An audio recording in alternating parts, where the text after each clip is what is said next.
பாம்பே சட்னி செய்கிறதுக்கு கடலை மாவு 1 கப்பு, தக்காளி 2, வெங்காயம் 1, உப்பு கொஞ்சம், பச்சை மிளகாய் 3, பெருங்காயம், கொத்தமல்லி தழைகள், கடுகு, உளுந்தம்பருப்பு, சீரகம், தண்ணி 1 கப்பு. இதெல்லாம் வச்சு எப்படி செய்கிறதுன்னு பார்ப்போம். ஸோ முதல்ல கடலை மாவு 1 கப்பு எடுத்து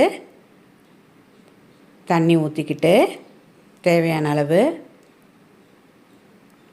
உப்பு போட்டுக்கிட்டு பெருங்காயம் கொஞ்சம் போட்டுக்கிட்டு நல்லா கட்டி விழுகாமல் நல்லா கலந்து விடணும். கொஞ்சம் கூட கட்டி விழுகக்கூடாது.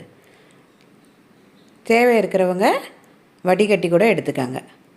இன்னும் கொஞ்சம் வாட்டர் ஆட் பண்ணுங்கள், கொஞ்சம் கெட்டியாக இருக்குது. ஸோ நல்லா இது போல் தண்ணி பதத்துக்கு எடுத்து வச்சுக்கணும். கட்டி விழுகாமல் பார்த்துக்கங்க. ஒரு கடாயில் எண்ணெய் காஞ்ச உடனே கடுகு, உளுந்தம்பருப்பு, சீரகம் போட்டு கடுகு வெடித்த உடனே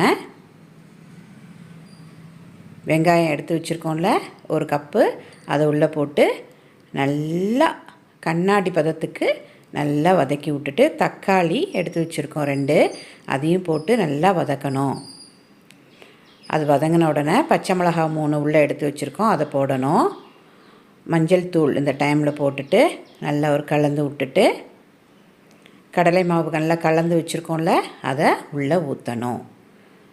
சீக்கிரம் கட்டி தட்டிடும், அதனால் நல்லா கலந்து விடணும்.